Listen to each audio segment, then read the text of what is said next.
Shalom Bapak Ibu yang terkasih. Shalom. Ada sukacita hari ini? Sehat semuanya ya? Amin. Kalau saya sehat, batuk tapi masih batuk ya. Jadi mohon maaf kalau hari ini penyampaian saya kurang maksimal karena emang kondisinya lagi produktivitas saya lagi kambuh, jadi agak sedikit mengganggu ya. Bapak Ibu yang terkasih dalam nama Tuhan, tema khotbah hari ini yaitu tentang gereja dan kita. Pada 1 Korintus 12 ayat yang ke-12 sampai yang ke-27 ini tadi menjelaskan bahwasannya jemaat adalah tubuh Kristus. Dan setiap anggota jemaat memiliki fungsi dan karunia yang berbeda, namun saling melengkapi untuk membentuk satu kesatuan tubuh yang utuh. Seperti tubuh fisik, anggota-anggotanya juga bekerja sama walaupun berbeda-beda fungsinya. Dan jika satu anggota menderita, semua anggota turut menderita. Serta jika satu anggota dihormati, semua turut bersukacita. Pada saat ini, pada hari-hari ini, gereja itu dipandang itu bukan tentang jemaat, bukan tentang anggota, tapi gereja itu tentang gedung. Banyak sekali sekarang gereja itu semakin megah, semakin besar. Bahkan di Indonesia itu ada gereja yang terbesar se-Asia Tenggara dia, yang mampu menampung ribuan jemaat sekali ibadah. Tapi apakah itu yang dimaksud oleh Tuhan sebagai gereja itu? Apakah dalam artian kalau semakin mewah gedungnya, semakin besar gerejanya, apakah kita akan semakin diberkati juga? Bisa jadi. Bisa ya, bisa tidak, tergantung dari siapa sih? Diri sendirinya, anggotanya, jemaat itu sendiri. Di sini tadi Tuhan mengajarkan bahwasanya saling melengkapi. Setiap anggota punya peran dan tugasnya masing-masing. Telinga, mata, hidung, mulut, semua memiliki perannya masing-masing. Apabila itu tidak berfungsi salah satu, apakah bisa menjadi lengkap dalam tubuh itu? Tidak. Semua memiliki peran. Saat ini gedung gereja semakin besar, semakin megah.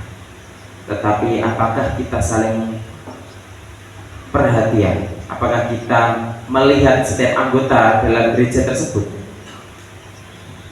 Ada jemaatnya datang, duduk di pojokan, menangis. Tetapi kita acuh, karena tugas kita hanya datang ke gereja, menikmati ibadah, mendengarkan firman Tuhan. Kita lupa bahwasanya yang dimaksud Tuhan tadi gereja itu bukan tentang bangunannya, tetapi tentang pribadi, tubuh Kristus. Jadi setiap anggota, setiap jemaat itu saling menghargai, saling mensupport satu sama yang lain, melengkapi. Di dalam 1 Korintus 12 ayat yang ke-12, meskipun ada banyak anggota dalam jemaat, semuanya adalah satu tubuh dalam Kristus. Analoginya, tubuh menjelaskan bahwasanya sebagai bagian dari dengan fungsi yang berbeda seperti telinga, mata, dan kaki adalah satu kesatuan yang utuh. Jadi kita di sini itu semuanya satu dalam tubuh Kristus. Karena gereja itu bukan tentang fisiknya, tapi tentang hatinya.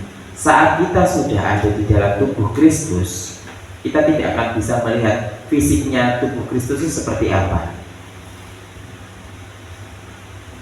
Jadi jangan melihat gereja ini kecil, jelek, nggak mau ke gereja situ, maunya gereja sebelah yang kelihatannya besar, megah, musiknya kayak sanhurut gitu ya, menyala-nyala gitu, enak, duduk-duduk ya gitu ya kan. Jangan pernah melihat seperti itu, karena pada dasarnya saat kita sudah ada di dalam Kristus, di dalam gereja, kita nggak lihat di luar itu seperti apa. Kita nggak lihat tubuh Kristus itu terluka atau tidak, kita tidak lihat, tapi yang kita rasakan adalah di dalam Kristus. Jadi kita saling melengkapi, akhirnya saling bergandeng tangan.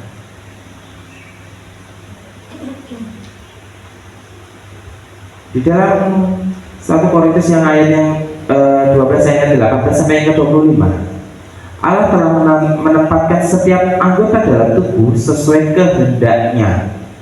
Anggota yang terlihat lemah atau yang kurang terhormat justru membutuhkan perhatian dan penghormatan khusus agar tidak ada perpecahan dalam tubuh.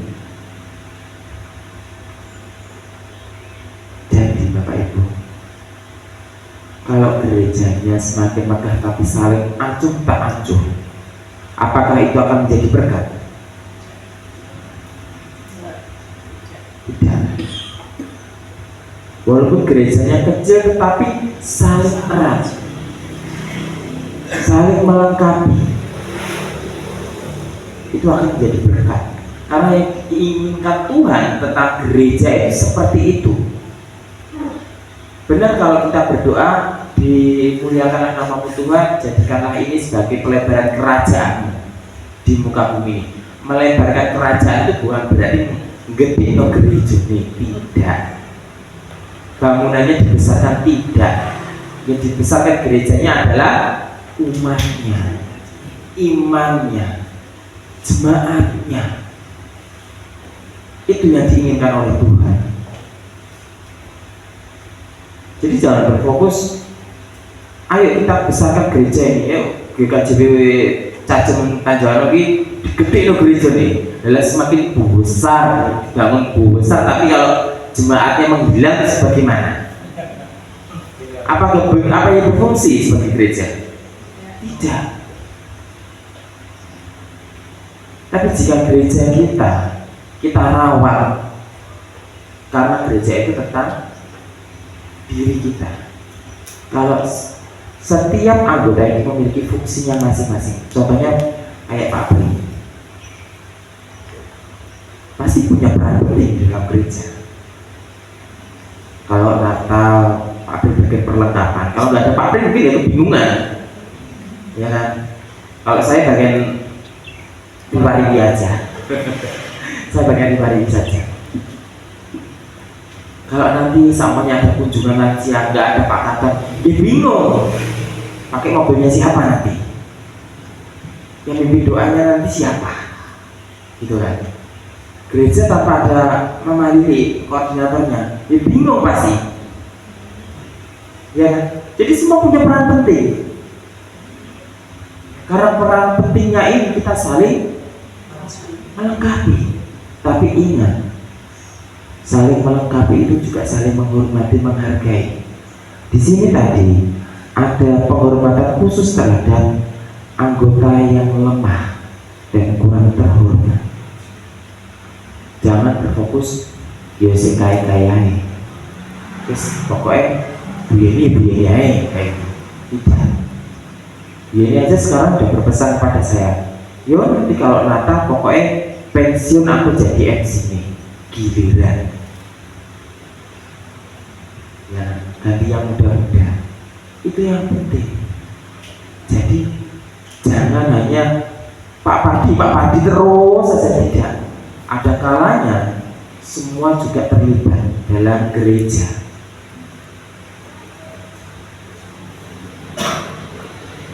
Di dalam ayat yang ke-25 sampai ke-26, tujuannya adalah agar anggota-anggota yang berbeda saling memperhatikan, karena tidak ada perpecahan dalam tubuh.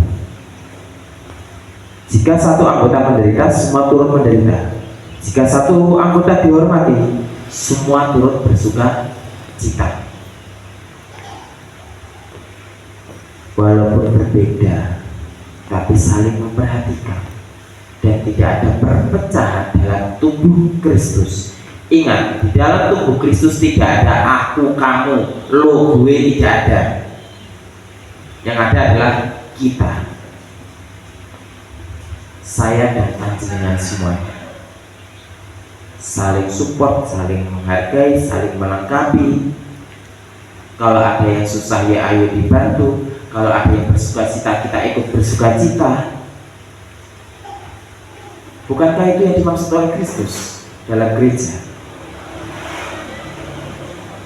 Jadi jangan, pokoknya saya datang ke gereja, sudah pulang. Kalau ada jemaat sakit, ya ikut berdoa. Kalau di dalam gereja ikut berdoa, ya ikut berdoa.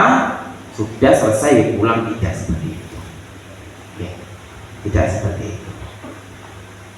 Kita saling menghargai satu sama lain. Jika ada yang sakit, ya ayo kita doakan bersama-sama, kita jenguk bersama-sama, kita lawat. Jangan acuh tak acuh. Karena jika terjadi perpecahan dalam tubuh Kristus, itu akan mencederainya. Itu akan menjadi luka sendiri dalam Kristus Yesus. Tuhan pasti akan kecewa.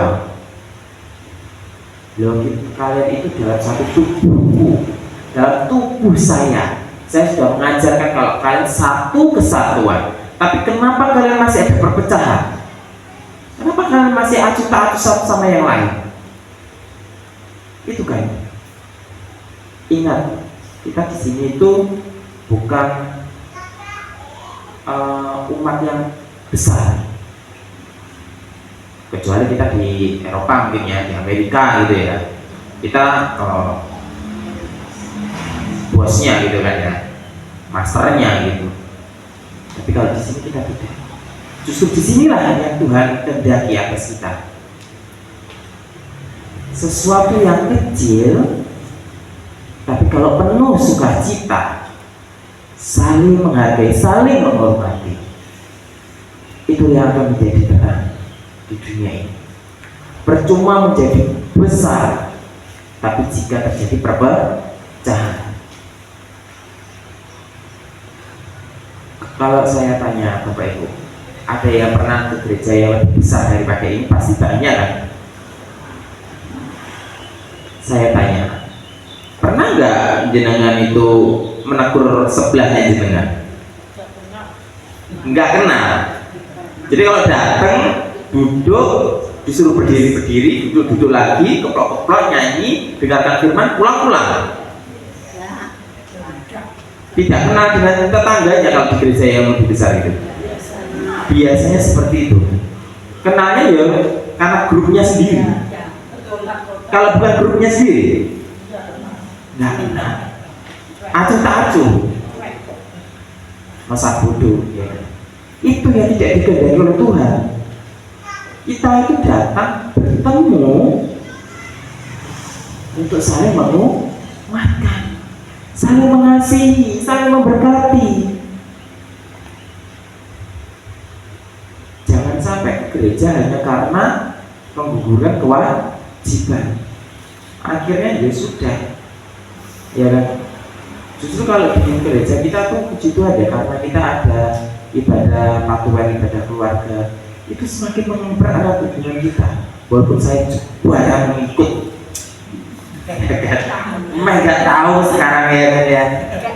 Punten loh, namanya kerja itu pun malah ya. Ikut ekobah aja cari khotbah. Itu pun juga lupa sekarang jadwal khotbah saya kapan. Oke. Apakah itu berarti mengurangi saya untuk mengenal satu sama yang lain? Enggak. Saya juga masih memperhatikan satu sama yang lain, walaupun tidak secara langsung, tidak bertemu dengan panjenengan. Saya kalau ngelesi, saya itu punya murid di Jogomerto. Bu siapa? Yang rumahnya Jogomerto itu? Mariani. Iya, Bu Mariani itu. Saya Oh, Ibu Maria Gusti Yesus.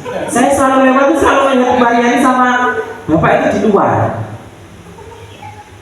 Jangan persok kula apa betul Bu kalau kula lewat? Saya selalu lewat depan rumahnya Bu Maria ini. Tapi saya mau mampir sungkan loh, sudah malam nih, jam 8 itu saya selesai kelas jam 8 ke atas. Terus ke nenek saya ini yang sukacita, saya pernah diundang ke rumahnya. Grandma. Diundang ke rumahnya. Ya saya penuh sukacita. Iya Pak. Ya Pak. Diajak ngobrol, ya Pak nih. Pesannya ke saya itu kayak apa gitu ya Pak gitu. Ya itu saling mempererat, yang benar. Ngajak curhat, nggih, aku tuh curhat nggih. Loh, justru itu. Kalau datang saya datang cuma duduk manis, diem-dieman ngapain? Iya kan? Ya curhat itu bukan berarti mengeluh enggak. Ya bertukar pikiran. Ya apa sih ini? Ya kan, bertukar pikiran. Saya tuh pengen sekali ke rumahnya Ibu Lina Marpao. Ya siapa tahu ada jajannya di sana. Pasti ada jajannya deh. Kalau ke Bu Kori saya pernah. Kalau jenengan saya itu waktu itu latihan Natal tahun kemarin ngantar cucunya. Tapi rumahnya tutupan. Saya mau mampir juga suka, ya udah ngantar sudah saya langsung pulang. Tapi itu semua ya tuh. Bapak Ibu, jadi sukacita kita saling erat satu sama lain, saling kenal. Gak mungkin kan sama sebelahnya gak kenal. Gak mungkin kan sama sebelahnya kita gak tahu rumahnya. Itu yang dimaksud Tuhan, saling memperhatikan. Karena tidak ada perpecahan dalam tubuh Kristus. Semua satu. Saya dan panjenengan satu. Di ayat yang ke-27, ayat ini menegaskan bahwasanya orang percaya adalah tubuh Kristus dan masing-masing adalah anggotanya. Bapak Ibu percaya apa betul kalau kita adalah tubuh Kristus? Percaya apa betul? Kalau percaya maukah? Mau punya atau punya niatan untuk melukai tubuh Kristus apa betul? Melukai. Siapa yang mau melukai tubuh Kristus? Kebangetan itu kalau melukai tubuh Kristus ya kan. Jadi kalau kita sudah dalam tubuh Kristus, kita rawat tubuh Kristus itu. Jadikan itu rumah kita. Jadikan itu penguat kita. Kalau tidak ada tubuh Kristus percuma. Mas saya jalan ke gereja boleh gak sih? Ya mau gue kasih. Itu hanya jenengan. Karena gereja ini hanya bangunannya. Tubuh Kristus adalah kita. Tetapi kalau kita ke gereja, kita saling menguatkan satu sama lain. Kita akhirnya kenal. Kalau kita nggak ke gereja, kita nggak kenal. Kalau ada apa-apa siapa yang mau menolong? Kan gitu ya. Banyak mungkin ya kalau kita di kota besar gitu ya. Di kota besar kita banyak uang gitu. Puji Tuhan gitu, hanya diberkati banyak uang, banyak uang, banyak rezeki gitu ya. Kalau ada apa-apa kita gampang. Beres, sikat sendiri, selesai. Nah kalau di sini siapa yang menolong kita kalau bukan gereja? Gitu kan? Kalau ada saudara kita, mohon maaf, kayak almarhum Mbah Suparno, coba bayangkan kalau beliau tidak dalam gereja, apa yang akan terjadi? Kebingungan pasti. Dan siapa yang akan merawat kalau bukan gereja itu sendiri? Jadi gereja itu bukan gedungnya, tapi anggotanya, jemaatnya, yang merawat di jemaatnya. Ya betul, itu sukacita akhirnya, saling memperhatikan. Saya nggak pernah tuh nulis disuruh nulis di batu nisan itu, seumur hidup nggak pernah. Jadi Mbak Parmi itu sama Bu Bapak gitu, ayo ditulis. Nggak pernah Bu, ayo ditulis. Ya akhirnya nulis. Akhirnya apa? Saling melengkapi, karena nggak ada yang bisa. Iya kan? Sepertinya mendadak sama Pak Pir dibuatkan, ya tetap bisa. Gitu kan? Semua melengkapi. Bayangkan kalau kita acuh dengan sesama anggota, apa yang terjadi? Bisa kita jalan sendiri? Kita makhluk sosial. Kalau ilmu sosiolog ya saling membutuhkan.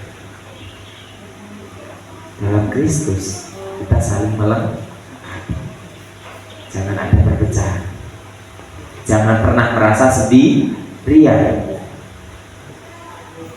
Mas, saya nggak punya, saya sendirian, Kristen satu-satunya di rumah. Saudara saya bukan. Saya kalau ke gereja saya merasa sendirian juga. Tidak, jangan seperti itu. Kita rangkul. Kalau dulu saya sendirian, sekarang saya ada papi saya. Nah, ya kan, ada papi saya. Kalau dulu saya sendirian, tumuk dewe ya kan ya, krik gitu. Sampai saya juga bingung ibadah keluarga ya, semuanya bawa anak, istri gitu kan, suami gitu. Saya udah dewe, krik. Kapan gandengin katanya deh. Oh batuk gitu. Suami saya juga batuk. Itu. Kita saling menguatkan. Jangan merasa sendirian ya Bapak Ibu. Kita satu dalam tubuh Kristus. Kalau ada apa-apa, monggo diceritakan. Saling cerita satu sama lain.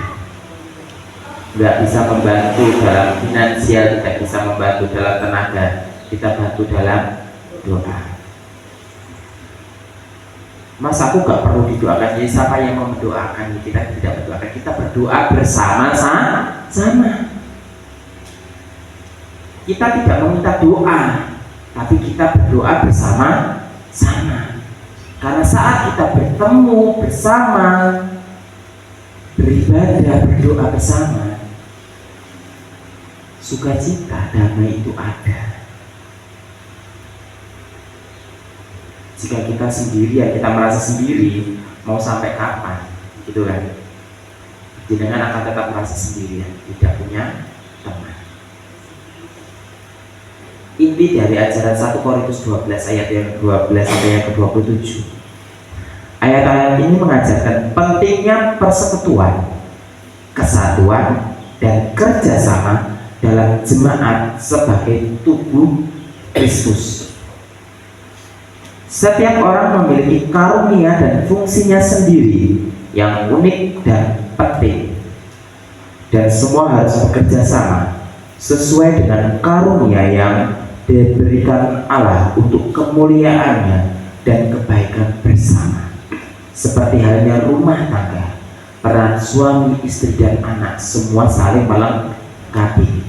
Yang belum berumah tangga, segera mencari pasangan untuk saling melengkapi. Kan nah ya kan ya, agar saling melengkapi, saling menguatkan.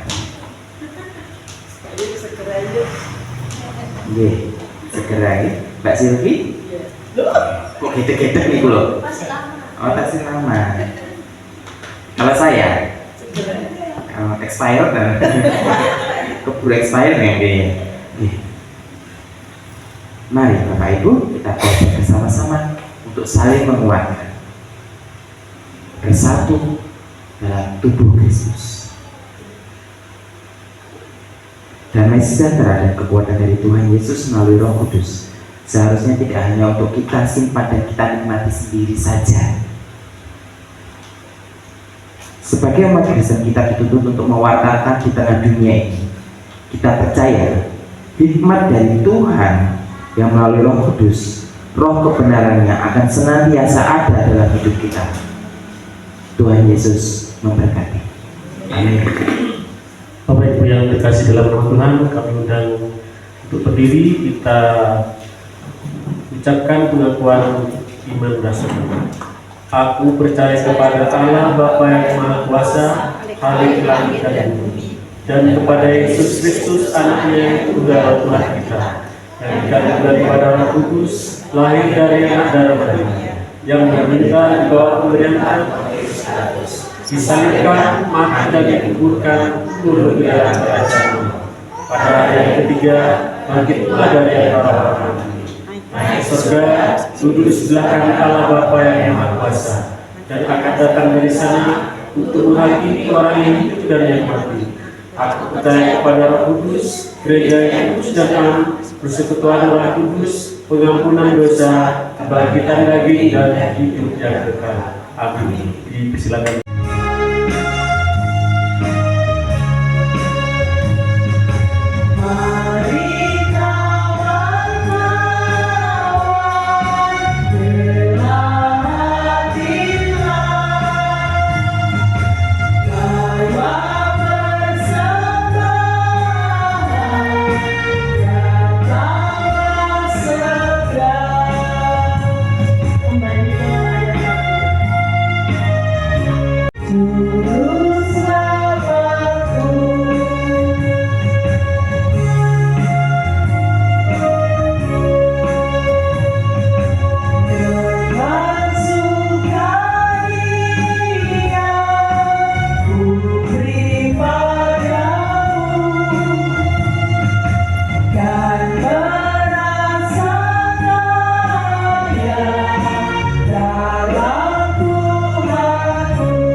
Terima kasih bahwa Engkau telah menjadi kekuatan kami dan telah mengisi hati kami dengan sukacita.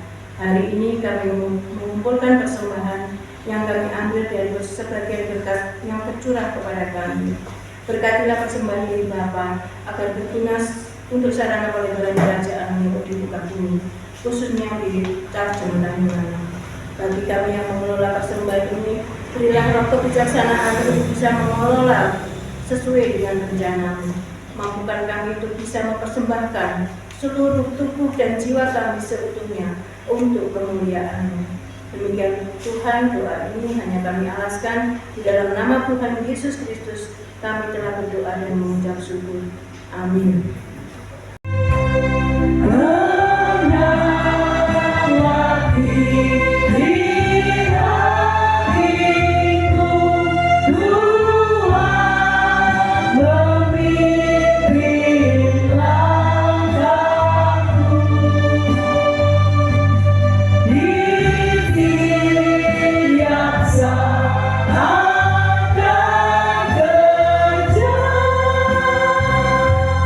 Tak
Pak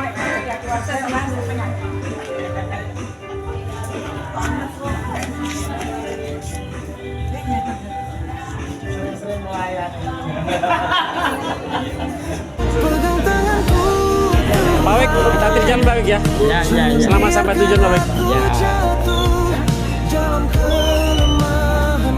Pak Katon, saya selalu Pak Katon. Sakitnya diabetes toh. Iya diabetes aja. Tapi sudah pulih kok Pak Katon. Halo.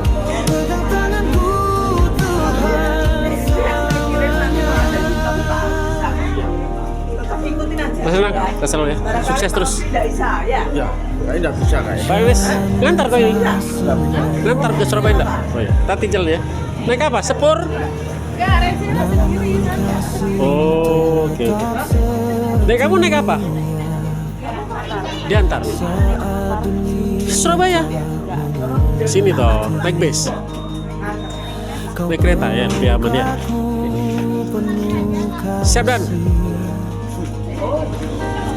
Pegang tanganku Tuhan, jangan biarkan aku jatuh dalam kelemahanku, kekuatanmu saya. bimbinganku dalam kasihmu. Halo Mbak Mars, sehat terus, semangat terus ya. Oke, sip.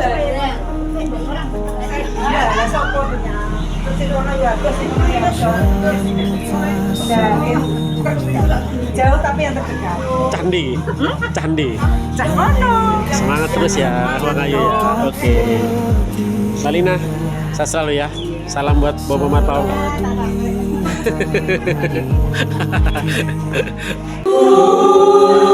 Rindukan kau hadir di sini saat ini, Tuhan. Ku rindukan Roh-Mu mengurapi saat ini, Yesus. Kami GKJB siap melayani. GKJB Koba.